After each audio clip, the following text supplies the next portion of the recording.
आज का मेरा ये एपिसोड बनाने का एक ही ऑब्जेक्टिव है कि मैं उन सभी पेरेंट्स की हेल्प कर सकूं जो ये समझ नहीं पा रहे हैं कि आखिर हमसे गलतियां कहाँ हो रही हैं।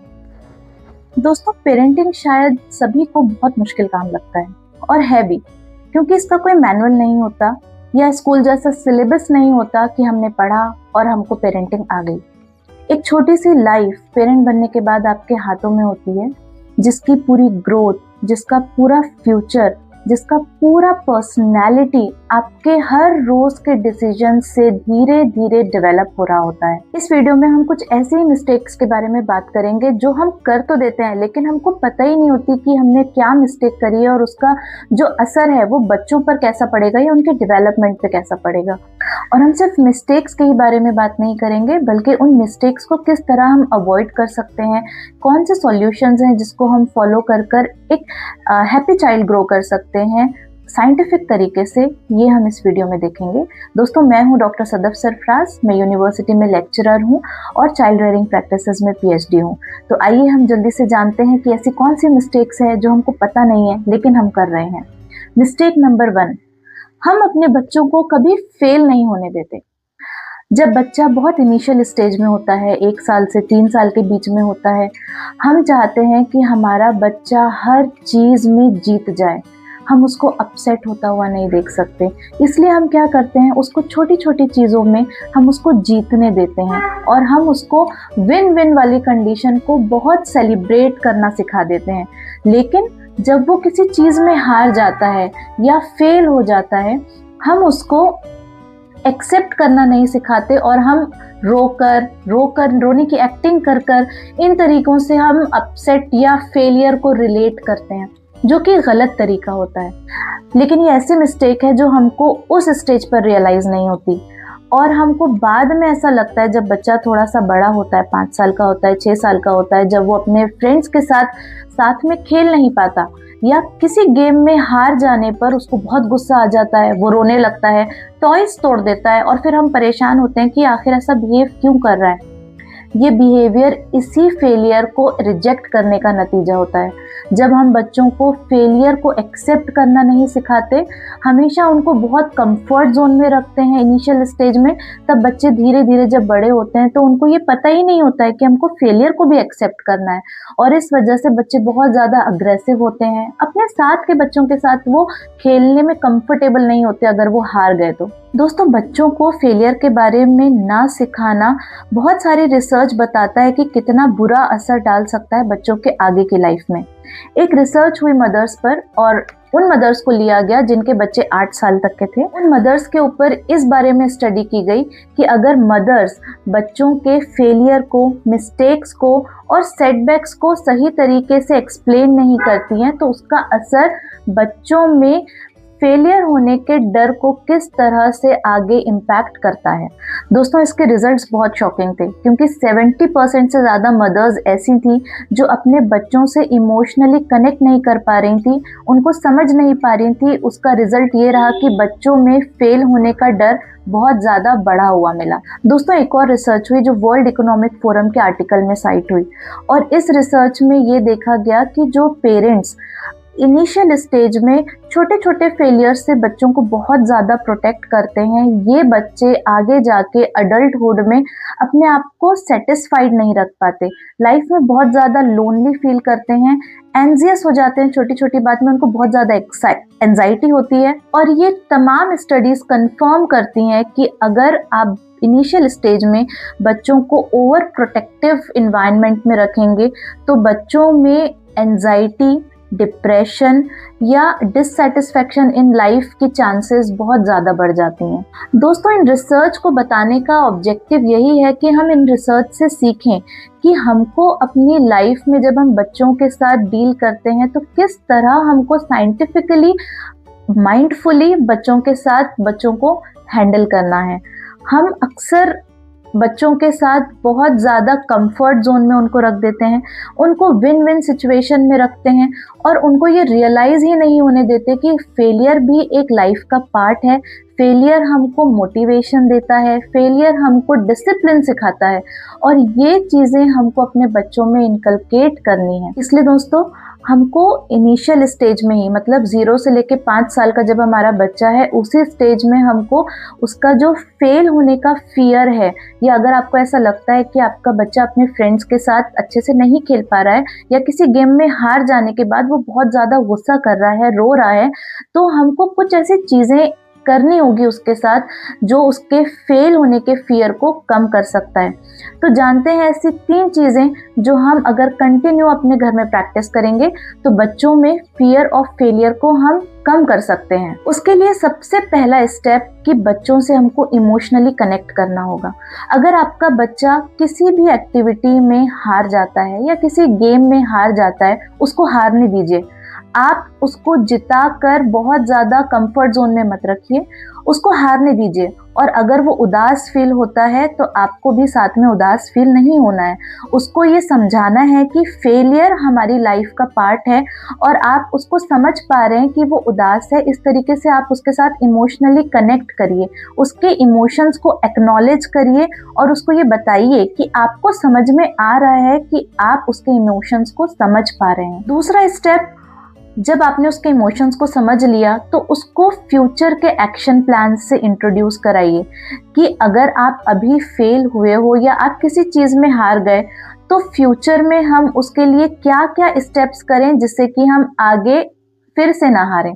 इस तरीके से हम बच्चों के साथ छोटे छोटे एक्शन प्लान्स फ्यूचर में हम क्या कर सकते हैं वो उसके साथ बैठ के डिस्कस करिए। Third and most important step is collective resources, कि अगर बच्चा किसी चीज़ में फेल हो रहा है या किसी गेम में हार रहा है तो हमको उसको ये सिखाना है कि अगर हम साथ में मिलकर कोई चीज़ करेंगे तो हम इस प्रॉब्लम का सॉल्यूशन ढूंढ सकते हैं। और अभी आप फेल हुए हो तो ज़रूरी नहीं है कि आप हर बार फेल होगे। हम कंटिन्यू चीज़ों को प्रैक्टिस करेंगे, उसके ऊपर साथ में मिलकर वर्कआउट करेंगे और फिर हम वो प्रॉब्लम को सॉल्व कर सकते हैं। जब हम ये इनिशियल स्टेज में ही बच्चों को रेडी करते हैं ना, तो उनका जो फेल होने का डर है वो कम होने लगता है और आगे चल के उनकी लाइफ हम बेहतर बना सकते हैं। इसलिए दोस्तों, अपने बच्चों को आप फेल होने के फियर को कम करिए, इमोशनली कनेक्ट करके उनके साथ जो मिस्टेक हो गई है या जिस चीज़ में वो हार गए हैं या पीछे रह गए हैं उसके बारे में एक्शन प्लान्स बना के कि हम इसको ठीक करने के लिए क्या कर सकते हैं। और साथ में कोलैबोरेटिव रिसोर्सेज पर ज़रूर ध्यान दीजिए कि बच्चों को हमेशा ये श्योरिटी दीजिए कि आपके साथ आपके पेरेंट्स हैं, आपके साथ आपके टीचर्स हैं। हम साथ में मिलकर अगर वर्कआउट करेंगे तो हम किसी प्रॉब्लम को डेफिनेटली सॉल्व कर सकते हैं। ये बच्चों में अगर इनिशियल स्टेज में ही ये अंडरस्टैंडिंग डेवलप हो गई तो डेफिनेटली आगे जाके बच्चे कॉन्फिडेंट बनते हैं और उनमें मैच्योरिटी ज़रूर आती है। दोस्तों, ऐसी एक दूसरी गलती है जो हम बहुत इनिशियल स्टेज में बच्चों के साथ करते हैं लेकिन हमको रियलाइज़ नहीं होता है। वो गलती है, हर काम बच्चों को खुद पेरेंट्स करके देते हैं। जो काम बच्चे खुद कर सकते हैं वो हम उनको करने नहीं देते और हम ये सोच के उनके लिए कर देते हैं कि मेरा बच्चा अच्छा फील करेगा या काम जल्दी जल्दी से हो जाएगा। अपने कंफर्ट जोन के लिए हम बहुत बार कुछ ऐसे मिस्टेक्स कर देते हैं जाने अनजाने में जो बच्चों के लिए आगे चल के बहुत मुश्किल पैदा कर देती हैं। अक्सर मदर्स या पेरेंट्स उनके बच्चे 8 साल के भी हो जाते हैं फिर भी उनको स्कूल के लिए रेडी करके देते हैं। उनके स्कूल के बैग्स खुद पैक करते हैं, टाइम टेबल खुद अरेंज करते हैं, उनको अपने हाथों से खाना खिलाते हैं। अगर बच्चे 8 साल के हो जाते हैं फिर भी उनको शूज़ की लेस कैसे बांधना है ये भी नहीं आता है। और हम पेरेंट्स ये समझते हैं कि ठीक है, थोड़ा बड़ा होगा तब आ जाएगा। लेकिन ये हमारी बहुत गलत प्रैक्टिस, पेरेंटिंग प्रैक्टिस है और इन चीज़ों की वजह से बच्चे बहुत ज़्यादा हम पर डिपेंड होने लगते हैं। उनको अपना काम फिर करना पसंद नहीं होता। आगे जाके ऐसे बच्चे लाइफ में बहुत ज़्यादा, जब मैरिज हो जाती है उसके बाद अपनी वाइफ पर डिपेंडेंट हो जाते हैं क्योंकि उन्होंने घर में कुछ अपना काम किया ही नहीं होता है। अगर आपका बच्चा 8 साल का है और वो सुबह उठ के अपना बेड खुद अरेंज नहीं कर रहा है, यूनिफॉर्म खुद नहीं पहन रहा है, अपनी स्कूल का बैग खुद अरेंज नहीं कर रहा है, तो यहाँ पर ये आपकी मिस्टेक है। इस तरह की पेरेंटिंग को हम जनरली हेलीकॉप्टर पेरेंटिंग कहते हैं, और ये पेरेंटिंग की वजह से बच्चे आगे जाके अपने इमोशंस को हैंडल नहीं कर पाते, दूसरों पर बहुत ज़्यादा डिपेंडेंट होते हैं। अगर उनको कोई काम फुलफिल होकर नहीं मिला या कंप्लीट होकर नहीं मिला तो उस पर वो बहुत ज़्यादा एंजाइटी शो करते हैं, उनको बहुत जल्दी एंजाइटी होने लगती है। दोस्तों, रिसर्च ये बताती है कि अगर इनिशियल स्टेज में हम बच्चों को लर्निंग अपॉर्चुनिटीज़ देते हैं, यानी कि उनके डे टू डे लाइफ में जो एक्टिविटीज़ वो कर सकते हैं उनको पूरी अपॉर्चुनिटी देते हैं वो एक्टिविटीज़ करने के लिए, तो 50% तक बच्चे आगे की लाइफ में रिस्पॉन्सिबल बन सकते हैं। दोस्तों, अगर आप भी अपने बच्चों का सारी एक्टिविटीज़, सारे काम, छोटे छोटे दिन की एक्टिविटीज़ खुद कर रहे हैं तो आप इस मिस्टेक को अवॉइड कर सकते हैं 3 स्टेप्स फॉलो करके। सबसे पहले स्टेप, बच्चों को छोटी छोटी एक्टिविटीज़ को खुद करने दीजिए। नंबर 1, अगर बच्चा स्कूल गोइंग है, वो 1st, 2nd, 3rd स्टैंडर्ड में है, तो आप उनको टाइम टेबल उनके बैग में खुद अरेंज करने दीजिए। थोड़ा सा आप उनको असिस्ट कर सकते हैं, लेकिन अगर वो बुक्स रख रहे हैं तो उन्हीं को अरेंज करने दीजिए कि वो किस तरह अपने टाइम टेबल को अरेंज करेंगे। दूसरी चीज़, अगर बच्चा स्कूल गोइंग है और 1st स्टैंडर्ड से लेकर 3rd स्टैंडर्ड तक है, तो अगर वो स्कूल से वापस आए, आप उसको खुद उसकी यूनिफॉर्म उतारने दीजिए और उसको बताइए कि यूनिफॉर्म उसको रिमूव करने के बाद किस प्लेस पर अरेंज करके रखना है। आप अपने बच्चों को ये सिखाइए कि अगर वो खाना खाते हैं तो खाना खाने के बाद उनको अपनी प्लेट खुद उठा के रखना है और ले जाकर प्रॉपर जगह पर रखना है। साथ में अपने पेरेंट्स की भी प्लेट, अगर वो ग्रैंड पेरेंट्स के साथ रह रहे हैं तो ग्रैंड पेरेंट्स की भी प्लेट उठा के उनको खुद रखने दीजिए। ये छोटी छोटी रिस्पॉन्सिबिलिटीज उनको दीजिए जिससे वो आगे चल के रिस्पॉन्सिबल बनना सीखते हैं। Tip number 2 is age appropriate independence देना। बहुत बार इनिशियल स्टेज में बच्चे बहुत कुछ करना चाहते हैं, लेकिन क्योंकि बच्चे सामान फैला देंगे या घर में मैस हो जाएगा या हमारा रूम खराब हो जाएगा, इस वजह से हम बच्चों को काम करने नहीं देते हैं। तो उनको भी थोड़ा सा इंडिपेंडेंस की ज़रूरत होती है। बहुत ज़्यादा रेस्ट्रिक्टेड करके नहीं रखिए, बच्चों को थोड़ा सा इंडिपेंडेंस देकर उनको अपने हिसाब से काम करने दीजिए। वो बहुत अच्छा तो नहीं करेंगे, लेकिन जितना भी करेंगे उनके पॉजिटिव बिहेवियर को आप अप्रिशिएट करिए और उनको थोड़ा सा उनकी एज के हिसाब से उनको इंडिपेंडेंस दीजिए। तीसरी एंड मोस्ट इम्पॉर्टेंट टिप, बच्चों को नेचुरल कॉन्सिक्वेंसेस फेस करने दीजिए। हो सकता है कि बच्चे स्टार्टिंग में जब अपना टाइम टेबल अरेंज कर रहे हो बैग का, तो वो बहुत सारी चीज़ें मिस कर जाएं या अपना बॉक्स रखना भूल जाएं। आप उनको गाइड करिए, लेकिन सब कुछ करके मत दीजिए। जब वो स्कूल में कुछ चीज़ें फेस करेंगे तो उनको अपने आप चीज़ें ठीक से करना आ जाएगा। तो अगर आप भी अपने बच्चों को सारा काम खुद करके दे रहे हैं तो ये एक मिस्टेक है।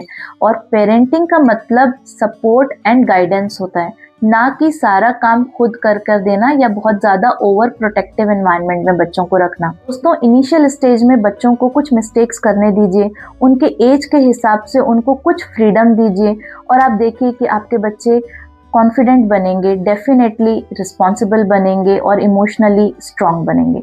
अगर आपको आज का ये वीडियो अच्छा लगा होगा तो प्लीज़ साइंटिफिक रेयरिंग को लाइक करिए, कमेंट बॉक्स में कमेंट करिए, शेयर करिए एंड सब्सक्राइब करिए।